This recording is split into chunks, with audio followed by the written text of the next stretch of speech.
একজন পেশেন্ট যদি rectal cancer নিয়ে আসে তাহলে তার কি কি পরীক্ষা লাগে?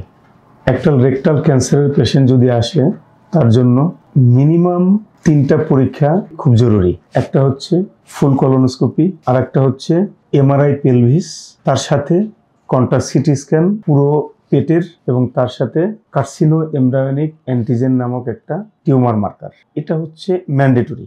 অর্থাৎ একজন ক্যান্সার রোগের বা রেকটাল ক্যান্সার রোগীর এই রোগটা পুরোপুরি নিশ্চিত হওয়ার জন্য, এই রোগটা কতদূর ছড়িয়েছে সেটা বোঝার জন্য এই কয়েকটা পরীক্ষা খুব জরুরি। এটা ভাবার কোনো কারণ নেই যে ডক্টর সব গেলাম আর কয়েকটা পরীক্ষা দিয়ে দিলেন। এটা দরকার আছে আদৌ?